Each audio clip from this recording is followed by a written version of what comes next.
Balik rakyat bersuara. Saya tadi janji, Bung Saleh mau menyampaikan sesuatu, nanti saya ke Bung Rocky. Jadi begini, kalau Pak Refli Harun ini ngeritik Partai Amanat Nasional itu biasa aja sebetulnya. Sebab jangankan ke PAN, ke Zulkifli Hasan misalnya. Sedangkan dengan Jokowi saja bolak-balik dia kritik ya kan. Prabowo bolak-balik dia kritik, nggak ada masalah kan. Dalam negara demokrasi hal-hal seperti itu oke-oke saja. Kita nggak pernah marah juga. Tapi yang jelas Partai Amanat Nasional itu merasa kita ini sebetulnya partai yang benar, partai yang lurus, partai yang memang sesuai dengan aturan perundang-undangan. Jadi masih konsisten sejak reformasi sampai sekarang konsisten? Ya masih konsisten, apa yang beda? Jadi kalau misalnya tadi dikatakan bahwa kami tidak independen dan seterusnya, menurut saya KKN misalnya soal nepotisme dan lain sebagainya, kritikan seperti itu. Buktikan aja kalau sampai sekarang kami alhamdulillah sejauh ini Zulkifli Hasan selalu mengingatkan kita untuk ya tetap konsisten bagaimana yang diutamakan adalah agenda-agenda besar pembangunan yang berkepentingan yang membawa kepentingan rakyat dan negara ini. Jadi saya kira nggak ada masalah tadi kalau dikritik begini begitu dan seterusnya, oke aja, nggak ada masalah, itu sebagai masukan kita catat. Tetapi perlu ditegaskan sekali lagi bahwa kalau ada tuduhan PAN nggak independen dalam menentukan capres-capres kemarin, itu tentu saya sebagai orang dalam yang tahu persis bagaimana proses yang terjadi di internal kami, saya bisa memastikan kami tetap independen untuk menentukan pilihan. Maksudnya independen itu karena ada kasus dan sebagainya, itu bantah semua? Tidak ada kasus, tidak ada. Kalau saya boleh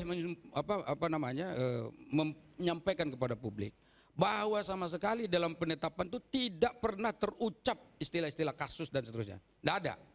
Yang jelas yang kita lihat itu adalah bagaimana melihat peluang-peluang menang dan kemudian bagaimana konsistensi kita dalam berpartai, di mana kita selama ini sudah mendukung Prabowo dan kemungkinan menangnya Pak Prabowo dalam hasil survei yang ada itu tinggi. Jadi di situ letaknya mengapa kita memutuskan untuk memilih Prabowo. Dan belum lagi misalnya bahwa capres-capres lain di koalisi lain itu kelihatannya kan belum jelas juga siapa yang akan didorong. Nah di kita ini alhamdulillah sudah ada kepastian, maka kita tetapkan begitu. Walaupun tadi misalnya kalau bicara soal reformasi maka memberantas KKN, N-nya nepotisme, sementara mendukung yang nepotisme. Menurut Bung Refli tadi, ya, bagaimana jawabannya? Bagi kami kan kalau soal itu, soal nepotisme nggak nepotisme sudah dibawa ke MK.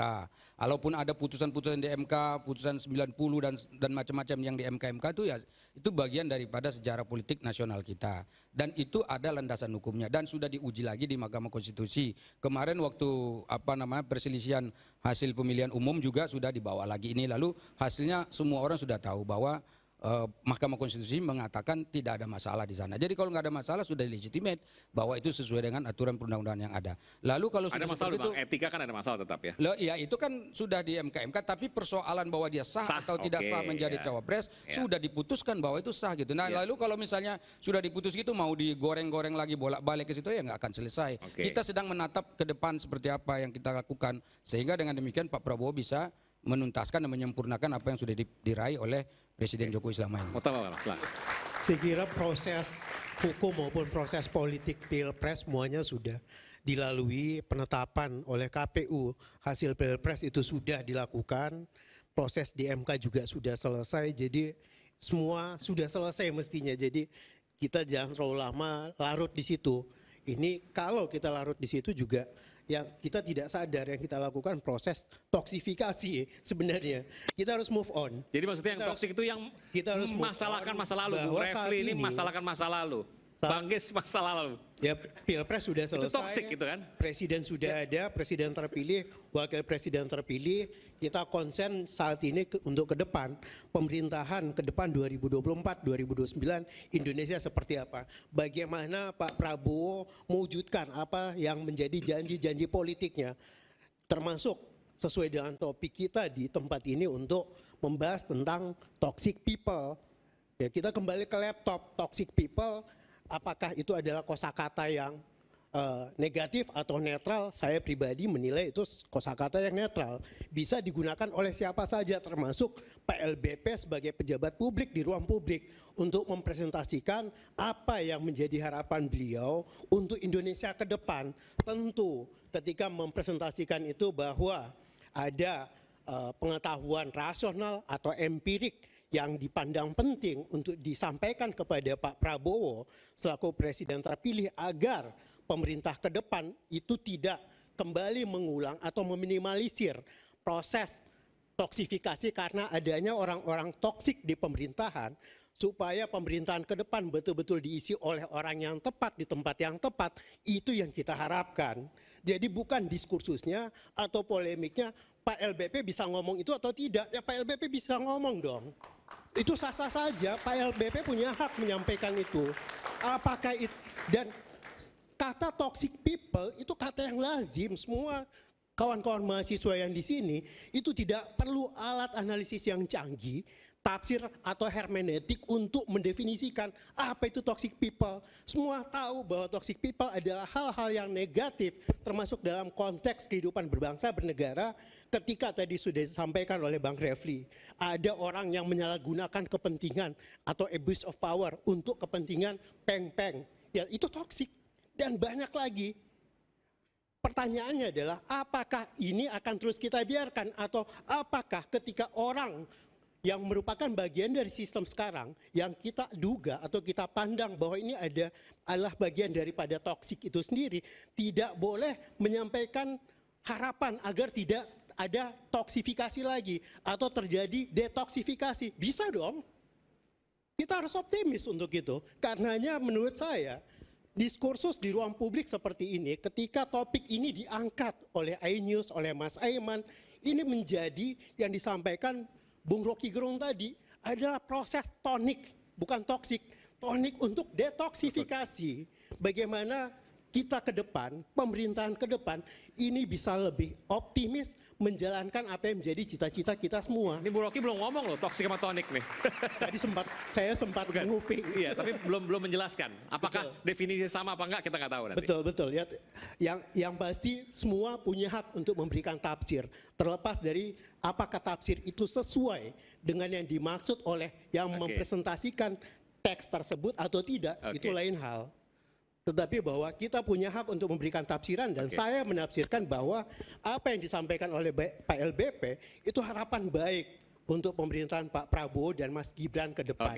Kita harus move on, proses politik sudah selesai, kontestasi politik sudah selesai, bagaimana semua yang menjadi janji politik Pak Prabowo ini bisa diwujudkan.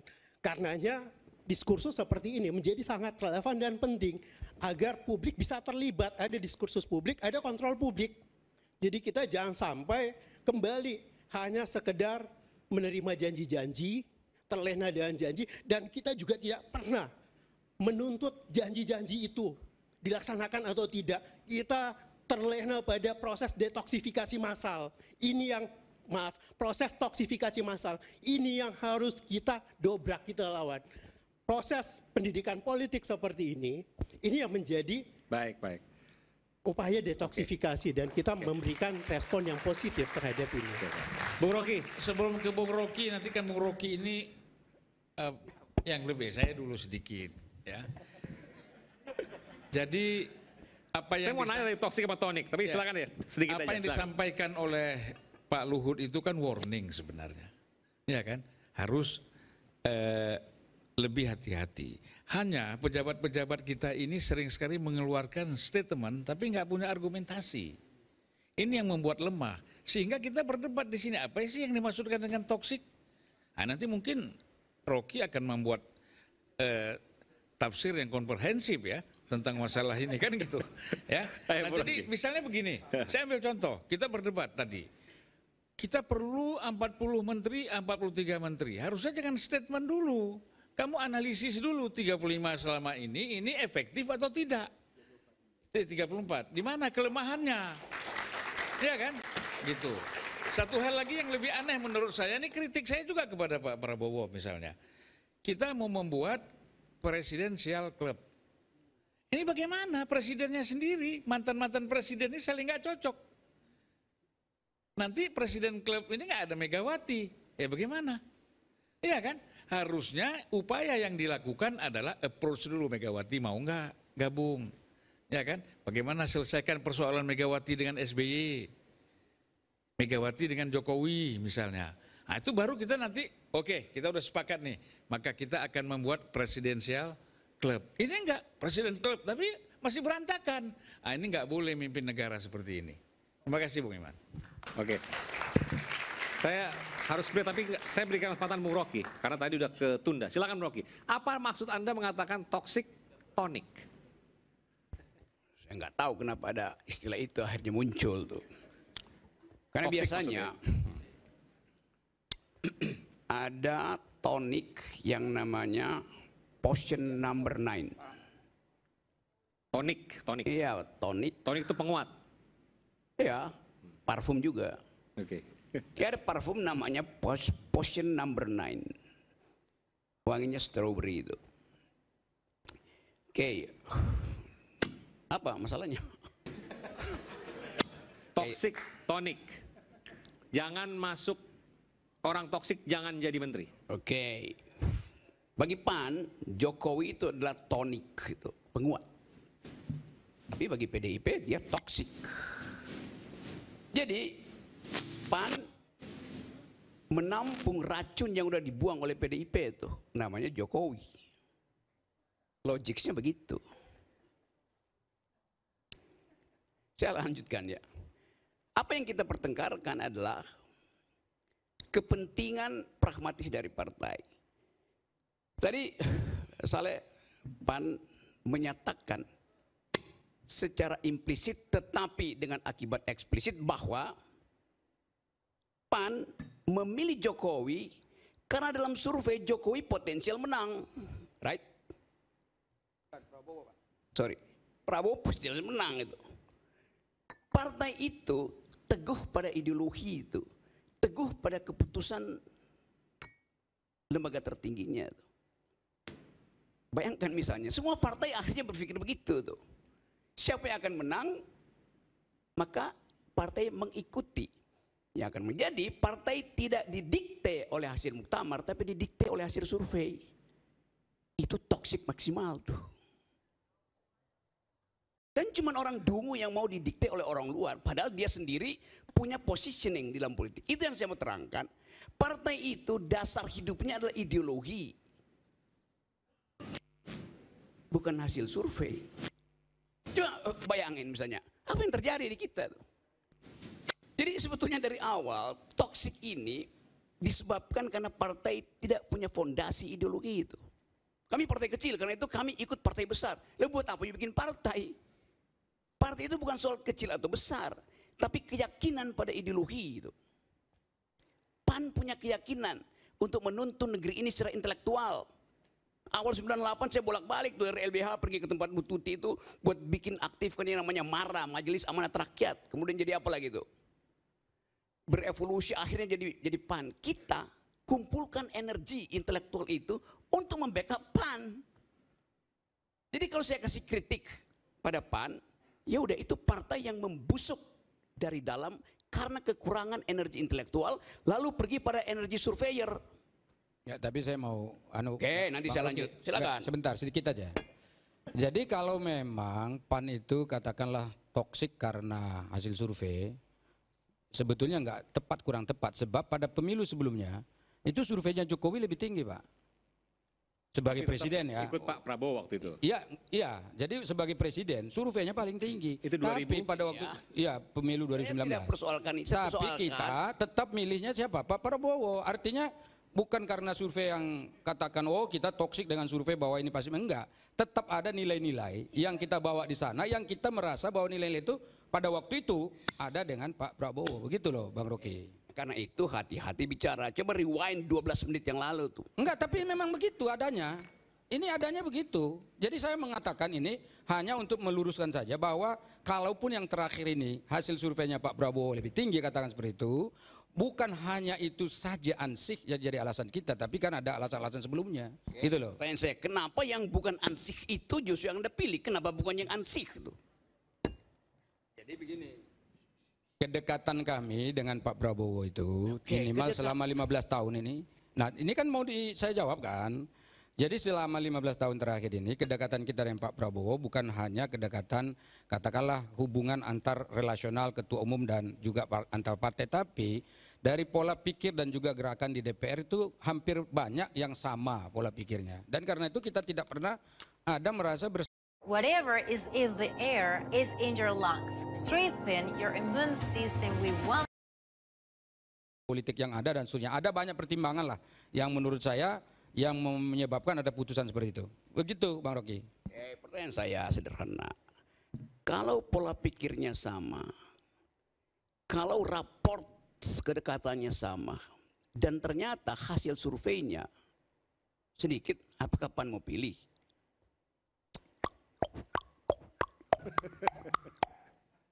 Cicak-cicak di dinding. Kan ini soalnya kita mau uji logikamu sekaligus konsistensi untuk menerangkan. Bukan itu aja, apa aja tuh. Oh udah banyak, apa aja tuh. Makin banyak, makin hilang poinnya. Itu soalnya. Mana anak UI di sini? Oke, yang pakai kuning ini. Kemarin, anak UI di depan rektor yang lagi mempertanggungjawabkan kepimpinannya, mereka angkat apa namanya? Kartu hitam. Ari Kunchoro rektornya. Tolol. Kartu hitam artinya tolol. Mahasiswa begitu di depan rektor, rektornya kabur. Diuber pakai motor. Karena ini bukan lagi kartu kuning atau kartu merah, kartu hitam. Jadi kita belajar dari keteguhan sikap mahasiswa itu. Rektornya dibilang tolol.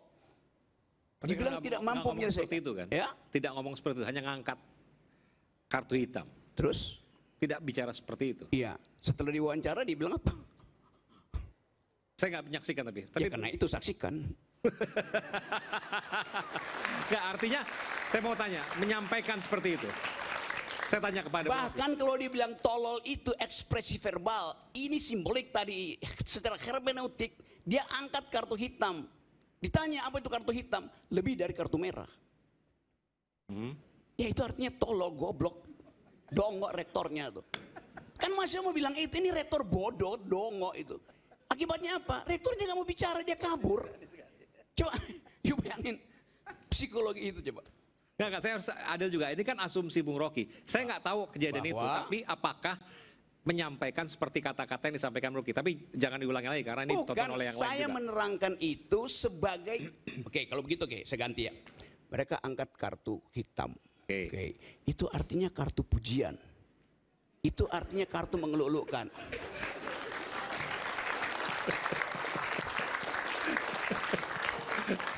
Dia mau bilang, lu rektor bangsat lu. Jangan. Kalau di zaman ada saya beberapa, Kak, saya harus mementingkan Anda karena ada beberapa juga yang mungkin di bawah umur menyaksikan acara ini. Oh, di bawah umur pun mengerti pengertian saya. Itu. Saya harus tetap mengingatkan Anda. Iya, tapi keteranganmu itu membatalkan ekspresi saya untuk menafsirkan kartu hitam itu. Apa yang Bung Rocky mau sampaikan di situ? Ya itu yang saya mau sampaikan. Saya sampaikan yang lain ya. UI, terus gimana?